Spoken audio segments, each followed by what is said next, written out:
പ്രിയമുള്ളവരെ, ഓർമ്മച്ചപ്പിലേക്ക് സ്വാഗതം. ഇന്നത്തെ ഓർമ്മച്ചപ്പ് കഴിഞ്ഞ എപ്പിസോഡിൻ്റെ രണ്ടാം ഭാഗമായിട്ടാണ് അവതരിപ്പിക്കുന്നത്. മാധവിക്കണ്ണൻ ദമ്പതിമാരുടെ 4 ആൺമക്കളെ പറ്റിയാണ് പറഞ്ഞത്. ഇന്ന് പറയാനുള്ളത് മക്കളുടെ മക്കൾ, അത് കാലം ചുമലിലേറ്റിയ കണ്ണൻ്റെ മക്കളുടെ മക്കൾ, അതാണ് ഇന്ന് പറയാനുള്ളത്. നമുക്കറിയാം, മാധവിക്കണ്ണൻ ദമ്പതിമാർക്ക് 4 പെൺമക്കളുണ്ടായിരുന്നു. കുറുമ്പ, വള്ളിക്കുട്ടി, കല്യാണി, ലക്ഷ്മിക്കുട്ടി. ഇവർ 4 പേരും സാധ്യമാരായിരുന്നു, ഉത്തമ കുടുംബിനികളുമായിരുന്നു. പക്ഷെ ഇന്ന് ഫോക്കസ് ചെയ്യുന്നത് കണ്ണൻ്റെ പേരക്കുട്ടികളാണ്. ആദ്യമായിട്ട് പറയാനുള്ളത് RP ശ്രീധരൻ. അദ്ദേഹം കുറുമ്പ, പൂവാടി ദമ്പതിമാരുടെ ആൺമക്കളിൽ മൂത്തയാളായിരുന്നു. സ്നേഹസമ്പന്നനായിട്ടുള്ള ഒരു പൊതുപ്രവർത്തകൻ, കർഷക തൊഴിലാളി രംഗത്തേക്ക് വരുന്നതിന് മുമ്പ് അദ്ദേഹം ഒരു ഉത്തമ ബാർബർ ഷോപ്പ് നടത്തിയിരുന്നു. അതിനുശേഷമാണ് ഈ കാർഷിക രംഗത്തേക്ക് അദ്ദേഹം കടന്നു വരുന്നത്. അപ്പോൾ സ്നേഹസമ്പന്നൻ എന്ന് ഞാൻ പറഞ്ഞു, പൊതുപ്രവർത്തനം എന്ന് പറഞ്ഞു. പൊതുപ്രവർത്തകൻ സവ്യസാചിയായിട്ടുള്ളൊരു പൊതുപ്രവർത്തകർ, സവ്യസാചി എന്ന് പറയാം. സവ്യസാചി എന്ന് പറയുന്നത് ഏത് രംഗത്തും വളരെ ശക്തമായ അഭിപ്രായങ്ങൾ പറഞ്ഞുകൊണ്ട് അത് സ്ഥാപിക്കുന്ന തന്ത്രശാലിയായിട്ടുള്ള ഒരു പ്രാസംഗികൻ കൂടിയായിരുന്നു ശ്രീ RP ശ്രീധരൻ. RP ശ്രീധരന് ശേഷം പറയുകയാണെങ്കിൽ CA തങ്കമ്മ CK അച്ചപ്പൻ്റെ മകളാണ്. ഔദ്യോഗിക രംഗത്ത് ANM ആയിരുന്നു, ആക്ച്വലി നേഴ്സ് മിഡ്വൈഫ്.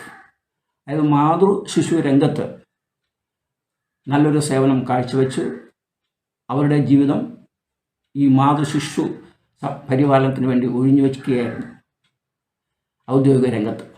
അതിനുശേഷം വാളയാട് ശ്രീധർമ്മദേവ ക്ഷേത്രത്തിൻ്റെ പ്രസിഡൻ്റായി. അവരുടെ പ്രസിഡൻഷ്യൽഷിപ്പിലാണ്, ആ കാലഘട്ടത്തിലാണ് നമ്മുടെ ശ്രീഭദ്രകാളി ക്ഷേത്രം അവിടെ പടുത്തുയർത്തപ്പെടുന്നത്. നേതൃത്വപരമായിട്ടൊരു പങ്ക് വഹിച്ചിട്ടുണ്ട് ശ്രീമതി തങ്കമ്മ. ഇനി പറയാനുള്ളത് CK രഘുത്തമനാണ്. അദ്ദേഹം വീഡിയോയായിട്ട് വിരമിച്ചതിന് ശേഷം പത്രപ്രവർത്തക രംഗത്ത്, അതായത് ദി ആർക്ക് എന്ന് പറയുന്ന ഒരു മാസിക നടത്തിക്കൊണ്ടുവരുന്നു. അതിൻ്റെ ഉത്തമ പത്രാധിപരായിട്ട്, അതിൻ്റെ എല്ലാമായിട്ട് അദ്ദേഹം പ്രവർത്തിച്ചു. അംബേദ്കറിനെ മുൻനിർത്തിക്കൊണ്ടുള്ള ഒരു പ്രവർത്തനമായിരുന്നു അദ്ദേഹത്തിൻ്റേത്. അതിനുശേഷം പറയാനുള്ളത് CK രവീന്ദ്രനാണ്. CK രവീന്ദ്രൻ കൊച്ചുകുട്ടി കൗസല്യ ദമ്പതിമാരുടെ മൂത്തമാനാണ്. അദ്ദേഹം സ്നേഹസമ്പന്നനായ ഒരു വ്യക്തിയായിരുന്നു. മാത്രമല്ല, ആരെയും വശീകരിക്കുന്ന അല്ലെങ്കിൽ ആരെയും ആകർഷിക്കുന്ന വാക്ചാതുര്യയുടെ ഒരു ഉടമയായിരുന്നു.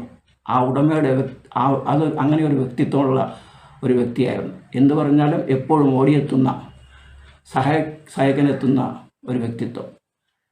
ഇനി പറയാനുള്ളത് CK അജയ് ഘോഷ് CK രവീന്ദ്രൻ്റെ അനുജനാണ്.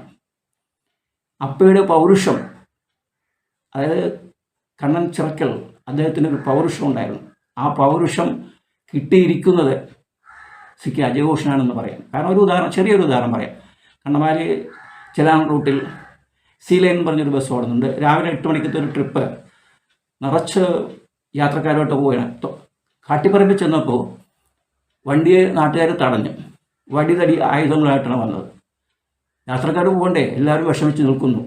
ആ സമയത്ത് ഞാനും അജയൻ ചേട്ടനും യാത്രക്കാരായിരുന്നു. അജയൻ ചേട്ടൻ ഇറങ്ങിച്ചെന്നു. അജയ് ഘോഷ് ഇറക്കി ചെന്ന് അവരോട് ചോദിച്ചു, നിങ്ങൾ എന്താണ് കാണിക്കുന്നത്? അദ്ദേഹത്തിനാണെങ്കിൽ പ്രൊബേഷൻ പീരീഡാണ്. അങ്ങനെ എത്രയോ പേര് അവരെ വഴിമുട്ടിച്ചുകൊണ്ടാണ് ഇത് ചെയ്യുന്നതെന്ന് ചോദിച്ച് 1-2 ചോദ്യങ്ങൾ ചോദിക്കുമ്പോൾ ഈ വടിതടി ആയുധങ്ങളായിട്ട് വന്നിട്ട് അമർച്ചു വന്ന ആ നാട്ടുകാരെ മാറി നിൽക്കുന്ന ഒരു കാഴ്ചയാണ് നമ്മൾ കാണുന്നത്. അപ്പോൾ ആ പൗരുഷം അദ്ദേഹം കാണിച്ചു. ഇതാണ് ഇന്ന് പറയാനുള്ളത്. നന്ദി, നമസ്കാരം.